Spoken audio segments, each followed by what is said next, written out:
뜨겁게 끓는 소리와 함께 주방 한편에서 무언가가 폭발하듯 튀어올랐습니다. 고추장의 붉은 기운이 국물에 스며들며 진득하게 끓어오르던 그 순간. 붉게 물든 국물은 천천히 부글거리며 냄비 벽을 타고 넘쳤고 후각을 자극하는 알싸한 향이 좁은 공간을 순식간에 뒤덮었습니다. 마치 시간마저 멈춘 듯 이 공간에선 오직 떡볶이라는 존재만이 세상의 중심이었습니다. 그곳에 있던 한 남자. 처음 보는 조리 도구들 사이에서 어색하게 손을 움직이던 그는 조심스럽게 떡볶이를 젓던 그 순간 갑자기 손을 부여잡고 그대로 고꾸라졌습니다. 주저앉은 그는 바닥에 두 무릎을 꿇고 숨이 막히는 듯 헐떡이며 허공을 바라보았습니다. 심장은 격하게 뛰고 눈가에는 정체를 알 수 없는 눈물이 맺히기 시작했죠. 그것은 단순히 매운 향에 코끝이 자극받은 결과가 아니었습니다. 주방의 열기, 진한 향, 그리고 떡볶이라는 이름조차 낯선 이 음식이 도대체 왜 이 남자를 무너뜨린 걸까요? 그는 누구일까요? 무슨 사연이 있었기에 떡볶이 한 접시 앞에서 무너지고 만 걸까요? 그에게 무슨 일이 있었던 걸까요? 처음엔 모두가 당황했습니다. 그가 무릎을 꿇은 이유가 단순한 사고인지, 아니면 뜨거운 국물이라도 튀었는지, 혹은 갑작스러운 통증이 찾아온 건지. 하지만 이내 주변 사람들은 눈치를 채기 시작했습니다.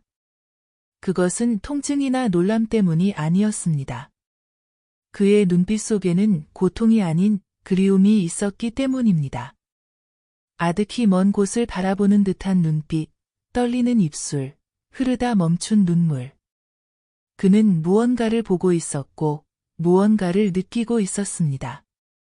그리고 마침내 그는 떡볶이 앞에서 속삭였습니다. 이 냄새, 이 맛. 왜 고향이 떠오르죠?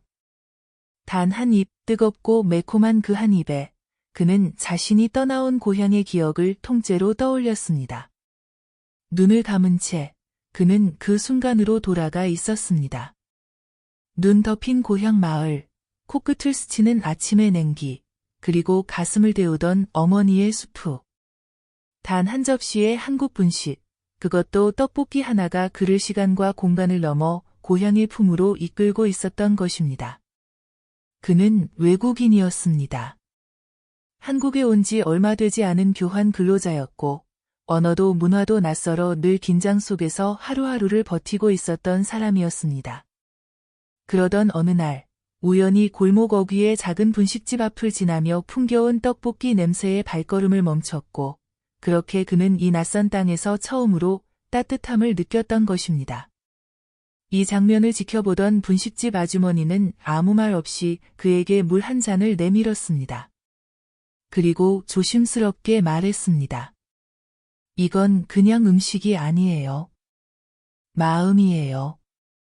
단순한 음식일 뿐인데 왜 이토록 가슴이 저미는 걸까요? 왜 그는 한 접시의 떡볶이 앞에서 이토록 울컥하고 마는 걸까요? 이 영상의 끝에서 그 대답을 함께 찾아보시겠습니까? 해당 내용에 동의하신다면 댓글에 동의합니다를 남겨주세요. 그리고 이 영상이 조금이라도 마음을 울렸다면 구독과 좋아요, 알림 설정으로 여러분의 따뜻한 마음을 전해주세요. 당신의 한 클릭이 더 많은 사람들과 이 감동을 나누는 시작이 됩니다. 안녕하세요. 저는 음식 문화와 정서의 상관관계를 오랜 시간 연구해온 사회문화 분석가 박윤경입니다. 오늘 제가 전해드릴 이야기는 단순한 외국인의 떡볶이 체험담이 아닙니다. 그것은 한 인간이 타국에서 겪은 고독과 그 고독을 꿰뚫고 들어온 한국의 음식 문화가 어떻게 한 사람의 인생을 바꾸었는지를 보여주는 이야기입니다. 주인공은 노르웨이 출신의 여성, 마틸다 욘센이라는 인물입니다. 올해 50. 직업은 북유럽 고등학교의 미술교사로 몇 년 전 서울 은평구 불광동으로 단기 교환 프로그램을 통해 방문하게 되었습니다. 원래 그녀는 매우 내성적인 성격이었고 낯선 환경에서는 거의 외출도 하지 않는 편이었지요.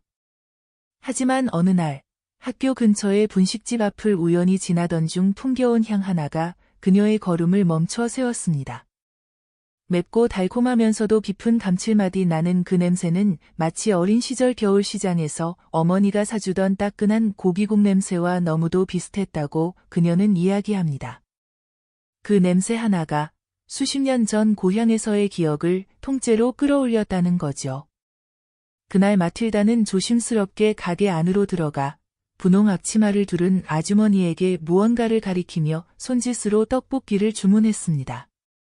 그리고 떨리는 손으로 첫 한 입을 입에 넣는 순간 그녀는 눈을 질끈 감고 말았습니다.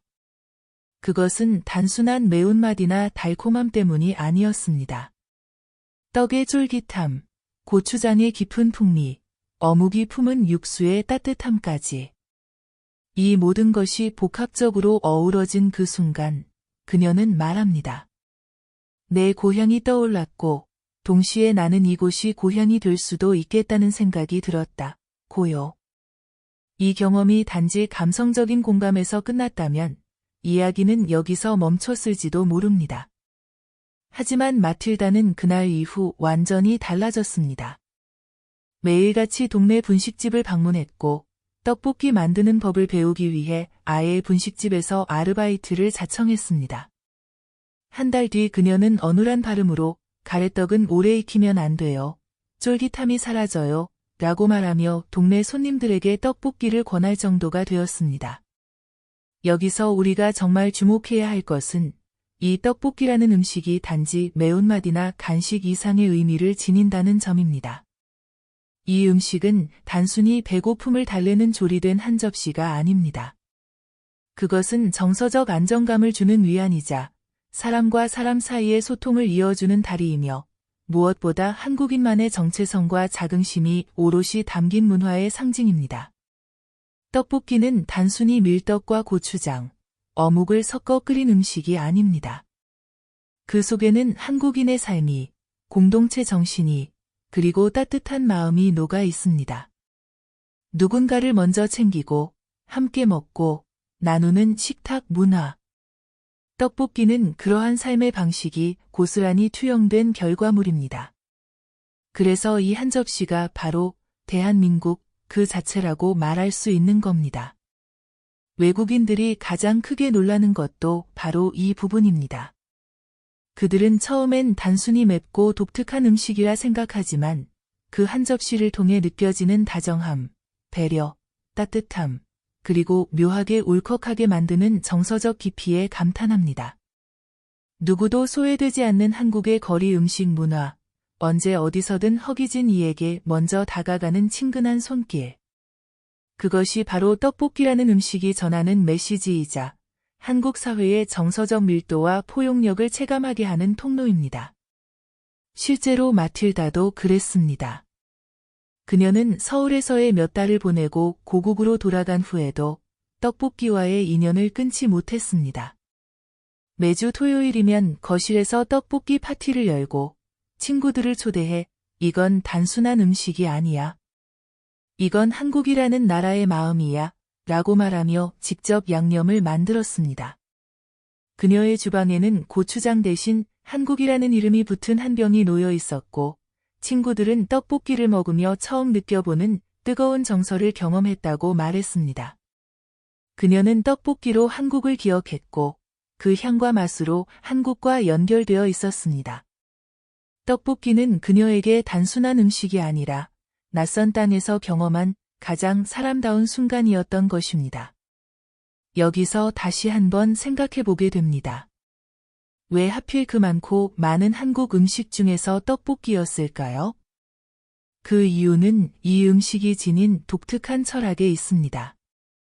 떡볶이는 화려하거나 복잡하지 않습니다.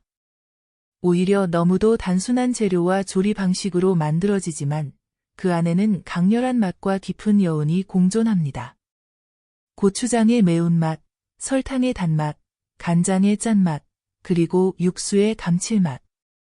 이 네 가지가 부드럽고 쫄깃한 떡과 만나 하나로 어우러지는 그 조화는 마치 서로 다른 배경을 가진 사람들이 모여 조화롭게 살아가는 한국 사회의 축소판처럼 느껴집니다. 이뿐만이 아닙니다. 떡볶이는 나눔의 상징입니다. 혼자 조용히 먹기보다는 넓은 철판 위에 담긴 떡볶이를 여럿이 둘러앉아 함께 먹으며 웃고 떠드는 그 장면. 그것이 바로 한국인의 정서입니다. 함께 먹고, 함께 웃고, 함께 추억을 만드는 문화. 외국인들이 처음 이 장면을 경험할 때 느끼는 것은 단순한 음식 문화의 차이가 아닙니다. 그것은 인간관계의 방식, 사회적 연결의 방식, 그리고 정서적 교감의 방식 그 자체에 대한 충격이자 감동입니다. 또 한 가지 흥미로운 점은 떡볶이는 길 위에 있다는 사실입니다. 고급 레스토랑도 특별한 예약이 필요한 고급 요리도 아닙니다. 학교 앞, 시장 통로, 지하철 역사, 골목 구석. 누구든 주머니에 잔돈 하나만 있으면 먹을 수 있고 누구나 쉽게 다가갈 수 있는 가장 평등한 음식. 그것이 떡볶이입니다. 이는 한국 사회가 얼마나 따뜻하고 실용적이며 모두를 위한 문화를 추구하는지를 보여주는 생생한 증거이기도 합니다. 그리고 이 점이 외국인들에게는 더 큰 감동으로 다가옵니다. 어떤 나라는 고급 요리만이 국가를 대표한다고 자랑하지만 한국은 떡볶이처럼 소박한 음식 하나로도 사람의 마음을 사로잡고 기억을 남기며 문화를 전합니다. 이는 단지 음식의 문제가 아니라 삶의 방식과 사람의 철학이 깃든 한국적인 깊이의 표현입니다. 마틸다의 사례는 단지 개인의 감정적 반응이 아닙니다. 그것은 지금 이 순간에도 한국을 방문한 수많은 외국인들이 겪고 있는 실질적인 체험이며 우리가 너무도 당연하게 여겨 지나쳤던 일상이 얼마나 특별하고 감동적인지를 일깨워주는 중요한 단서입니다. 한국에는 세계에 내세울 만한 것들이 많습니다. 빠른 기술, 발달된 인프라, 독보적인 대중문화. 하지만 그 모든 것 위에 존재하는 단단한 기반은 바로 사람입니다. 그리고 그 사람들의 정서가 깃든 가장 한국다운 음식, 그 중심에는 떡볶이가 있습니다. 우리는 매일같이 떡볶이를 지나치며 살아갑니다. 간식으로, 야식으로, 혹은 유년의 추억으로. 하지만 이제는 다시 한번 돌아봐야 합니다. 그 떡볶이 속에는 외국인들이 울컥하고 떠나온 고향을 떠올리고 한국을 사랑하게 되는 놀라운 감정의 매개가 들어있다는 사실을 말이죠. 그게 바로 한국 음식 문화의 위대함입니다. 그리고 우리가 자부심을 가져야 할 진정한 이유이기도 합니다. 떡볶이는 그저 붉고 매운 음식이 아닙니다. 그것은 한국인의 삶, 철학, 정서가 고스란히 담긴 문화의 결정체입니다. 그리고 이 한 접시가 한국을 대표할 수 있다는 사실은 대한민국이라는 나라가 얼마나 특별한지를 보여주는 가장 감동적인 증거입니다. 이제 여러분께 묻고 싶습니다. 떡볶이 한 접시가 단순한 간식이 아니라 사람의 마음을 울리는 힘이 있다는 이 이야기. 여러분은 어떻게 느끼셨나요? 고작 한 접시 분식 앞에서 외국인이 무릎을 꿇고 울컥한 장면이 단순한 감상이라고 생각되시나요? 그렇지 않습니다. 그 안엔 우리가 너무도 자연스럽게 살아왔기에 미처 깨닫지 못했던 대한민국의 따뜻함과 섬세함, 그리고 깊은 품격이 담겨 있습니다. 떡볶이는 단순히 배를 채우는 음식이 아닙니다. 그것은 사람과 사람을 이어주는 다리이며 낯선 이에게도 마음을 내어주는 손길입니다. 우리에겐 너무 익숙해서 무심코 지나쳤던 그 한 접시 안에 세계 어느 나라에서도 쉽게 찾을 수 없는 정서적 온도와 공동체적 가치가 스며들어 있습니다. 그 누구도 외면받지 않고 그 어떤 순간에도 따뜻함을 느낄 수 있는 이 나라. 분식집 아주머니의 조용한 미소 한 줄, 말은 통하지 않아도 느껴지는 친절한 손짓, 그리고 익숙하지 않은 이방인을 품어주는 우리의 골목. 이 모든 것이 바로 대한민국입니다. 단지 잘 사는 나라가 아닙니다. 잘 먹고, 잘 입고, 빠르게 성장한 나라일 뿐 아니라 타인을 배려하고 마음을 나눌 줄 아는 진짜 따뜻한 나라. 그 안에 한국인의 정서, 한국인의 인내, 한국인의 품격이 고스란히 담겨 있습니다. 우리가 매일 지나치는 작은 떡볶이집 하나에도 세계를 감동시킬 수 있는 힘이 있다는 사실. 그게 바로 지금 우리가 살아가는 대한민국의 진짜 힘입니다. 그래서 만약 누군가가 당신에게 묻는다면 한국을 대표하는 음식이 뭐예요? 라고 질문한다면 주저없이 이렇게 말할 수 있지 않을까요? 이 한 접시에 한국의 마음이 다 담겨 있어요. 이 이야기에 동의하신다면 댓글에 동의합니다를 남겨주세요. 그리고 끝까지 시청해주신 여러분, 진심으로 감사드립니다. 구독과 좋아요, 알림 설정은 이 따뜻한 이야기를 더 많은 이들에게 전할 수 있는 가장 아름다운 방법입니다. 당신의 공감 한 조각이 세상 어디선가 그리움의 잠 못 이루는 누군가에게 커다란 위로가 될 수 있습니다.